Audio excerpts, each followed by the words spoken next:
আসসালামু আলাইকুম। যত টেনশন বুক ব্যথা নিয়ে, ঠিক না? আসলে বুক ব্যথা তো না, হার্ট অ্যাটাক। বুকে একটু ব্যথা হলেই বা কোনো প্রবলেম ফেস করলেই মনে হয় যে এই বুঝি আমার হার্ট অ্যাটাক হবে, আমি মারা যাব। আসলে বিষয়টা এমন না, এত টেনশনেরও কিচ্ছু না। বুকের বাঁ পাশে ব্যথা হওয়া মানেই হার্টের ব্যথা না। হার্ট যে শুধু বুকের বাম পাশে, এটাও একটা ভুল ধারণা। হাড়টা আসলে বুকের মাঝখান বরাবর, বাম পাশে কিছু অংশ, আবার ডান পাশেও কিছু অংশ হাড়ের রয়েছে। তো যাই হোক, যদি মনে করেন যে আপনার বুকের উপরে এমন অনুভব হচ্ছে যে ভারী একটা জিনিস, বড় 20 কেজি ওজনের একটা পাথর আপনার বুকের উপর চাপা দিয়ে আছে, শরীরে ঘাম হচ্ছে, শ্বাস নিতে কষ্ট হচ্ছে, তাহলে এটাকে আপনি হার্ট অ্যাটাকের একটা পূর্বাভাস ধরে নিতে পারেন।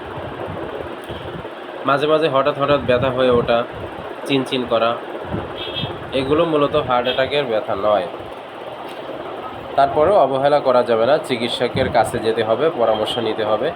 চিকিৎসক আপনাকে পরীক্ষা নিরীক্ষা করবেন, অবজারভেশন করবেন। প্রয়োজনে তিনি ইসিজি দিবেন, ইকো দিবেন, এনজিওগ্রাম দিতে পারেন। লিপিড প্রোফাইল দিয়ে আপনার হার্টের কী রোগ আছে সেটা শনাক্ত করতে পারবেন। তো আমি শুধু আপনাদেরকে সতর্ক করতে চাই যে বুকে ব্যথা, আপনার সামনে পরীক্ষা, অনেক পড়াশোনা করতেছেন, টেনশন করতেছেন, এতেও হতে পারে। বসে বড় একটা চাপ দিয়ে রাখছে, এই কাজগুলো সন্ধ্যার মধ্যে করে দিতে হবে, এটার কারণে আপনার বুকের ব্যথা হতে পারে। অথবা আপনি বাইরের স্ট্রিট ফুড বেশি খান, ভাজা পোড়া এটা সেটা বেশি খাওয়া দাওয়া করেন, অনিয়ম করেছেন ঘুমের, অনিয়ম করেছেন খাবারের, এতেও আপনার বুকে ব্যথা হতে পারে। বা বুকের ভিতরে শুধু হার্ট ছাড়া আরও অনেক কিছু রয়েছে, মাসেলে ফোড়া হয়েছে বা মাসেলে কোনো ধরনের ইনফেকশন হয়েছে, সেটা থেকেও আপনার বুকের ভিতর ব্যথা করতে পারে। গ্যাস্ট্রিকের কারণে আপনার বুকের ভিতর ব্যথা করতে পারে। যাই হোক, বুকের ব্যথা মানেই হার্ট অ্যাটাক না, এটা মনে রাখতে হবে।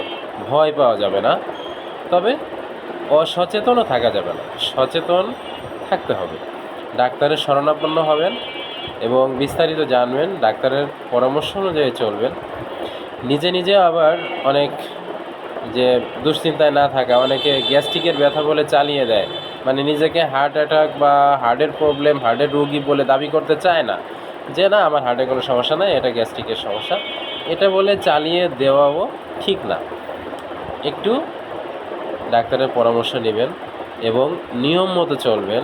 নিয়ম মতো ঘুম, নিয়ম মতো খাওয়া, ধূমপান মুক্ত জীবন, সুন্দর পরিবেশ, মাঝে মাঝে সমুদ্রের কিনারা, মাঝে মাঝে গ্রামীণ পরিবেশে হাঁটাচলা করা, নিয়মিত ব্যায়াম করা, এসব আপনাকে সুস্থ রাখবে ইনশাআল্লাহ।